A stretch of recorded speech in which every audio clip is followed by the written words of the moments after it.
Hello student, তোমরা কেমন আছো? আশা করি তোমরা সকলেই ভালো আছো। প্রতাপ একাডেমি কোচিং পরিবারে তোমাদেরকে সকলকেই স্বাগত জানাই। তোমরা যারা ক্যালকাটা ইউনিভার্সিটির আন্ডারে ফার্স্ট সেমিস্টারে পড়াশোনা করছো, তোমাদের পলিটিক্যাল সায়েন্স অনার্স সাবজেক্টটি রয়েছে, তোমাদের জন্য একেবারে আমি শেষ মুহূর্তে নিয়ে চলে এসেছি এসইসি 1-এর গুরুত্বপূর্ণ 20 মার্কসের আর 2 মার্কসের প্রশ্নগুলি।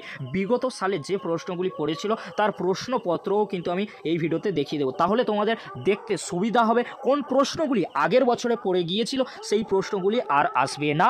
এটাই তোমাদেরকে প্রথমে বলে দিলাম। কেন বলে দিলাম? কারণ তোমরা অনেকে কি করো, বিগত বছরের প্রশ্ন তোমরা কি করো, ভালো করে ফলো করে যাও, বাট তোমাদেরকে বলে রাখি বিগত বছরে অর্থাৎ প্রিভিয়াস ইয়ারে যে প্রশ্ন এসেছিল সেই প্রশ্ন কিন্তু আসবে না। চলো তাহলে আজকের আমরা দেখে নেব পলিটিক্যাল সায়েন্সের অনার্সের সেক E1 পেপারের জন্য গুরুত্বপূর্ণ 20 মার্কসের প্রশ্নগুলি প্রথমে আমরা দেখে নিই, তারপরে আমরা 2 মার্কসের গুরুত্বপূর্ণ কয়েকটি প্রশ্ন দেখে নেব। গুরুত্বপূর্ণ 20 মার্কসের প্রশ্নগুলি তোমরা প্রথমে দেখে নাও। যৌন হেনস্থা কি? মহিলা কর্মীদের যৌন হেনস্থা প্রতিরোধে বিশাখা কমিশনের নির্দেশ আলোচনা করো। প্রশ্নটি অনেক সময় ঘুরিয়ে আসতে পারে। যৌন হেনস্থা কি? যৌন হেনস্থা আইন সম্পর্কে আলোচনা করো। হিন্দু ও মুসলমান বিবাহ সংক্রান্ত ব্যক্তিগত আইন আলোচনা করো। পণ প্রথা বিরোধী আইন সম্পর্কে আলোচনা করো। এফআইআর লেখার পদ্ধতি অবশ্যই দেখে রাখবে, এখান থেকে প্রশ্ন আসবেই, গ্যারান্টি সহকারে আমি কিন্তু বলছি। পরবর্তী প্রশ্ন কি রয়েছে তোমরা দেখে নাও। সাইবার অপরাধ কি? ইহার প্রকারভেদ ও নিয়ন্ত্রণের উপায় লেখো। এই প্রশ্নটি তোমরা খাতা পেনে লিখে রাখো, কারণ এই প্রশ্নটি পরীক্ষায় আসার সম্ভাবনা প্রবল থেকে প্রবলতর চান্স কিন্তু রয়েছে। গ্রেপ্তারের প্রক্রিয়াটি বর্ণনা করো। জামিন কি? জামিনযোগ্য এবং অজামিনযোগ্য অপরাধের মধ্যে পার্থক্য লেখো। প্রশ্নগুলি খুবই গুরুত্বপূর্ণ। টাডা পোটা সম্পর্কে একটি সংক্ষিপ্ত টিকা লেখো। জামিন কি? জামিন পাওয়ার পর কখন জামিন নাকচ হতে পারে? তল্লাশি পরোয়ানা কি? কেন ইহা ইস্যু করা হয়? ইহা ছাড়া কখন তল্লাশি চলে?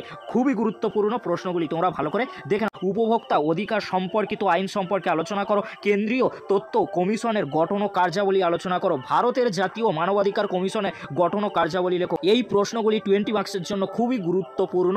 পরবর্তী প্রশ্ন অর্থাৎ 20 মার্কসের জন্য লাস্ট প্রশ্ন কি রয়েছে? ভারতের রাজ্য মানবাধিকার কমিশনের গঠন ও কার্যাবলী লেখো। ভারতের সন্ত্রাসবাদ বিরোধী আইনগুলি আলোচনা করো। ক্রেতা বা উপভোক্তা সুরক্ষা আইনে ক্রেতা কিভাবে অভিযোগ জানাবেন?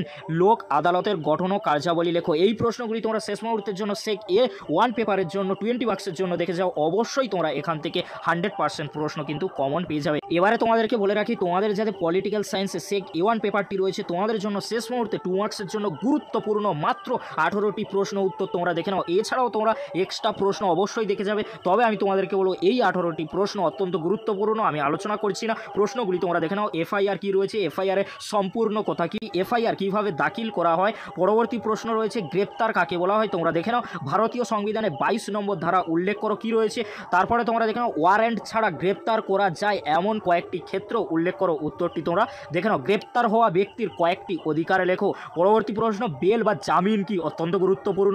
নেক্সট প্রশ্ন উত্তর কি রয়েছে? অজামিনযোগ্য দুটি অপরাধ লেখো।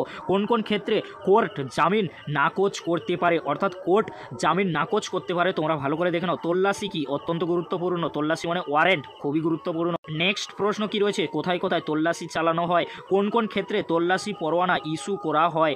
বাজেয়াপ্তকরণ কাকে বলে? দুটি ব্যক্তিগত আইন উল্লেখ করো। নারীর অধিকার রক্ষার্থে কয়েকটি আইন উল্লেখ করো। যৌন নিগ্রহ বলতে কি বোঝো?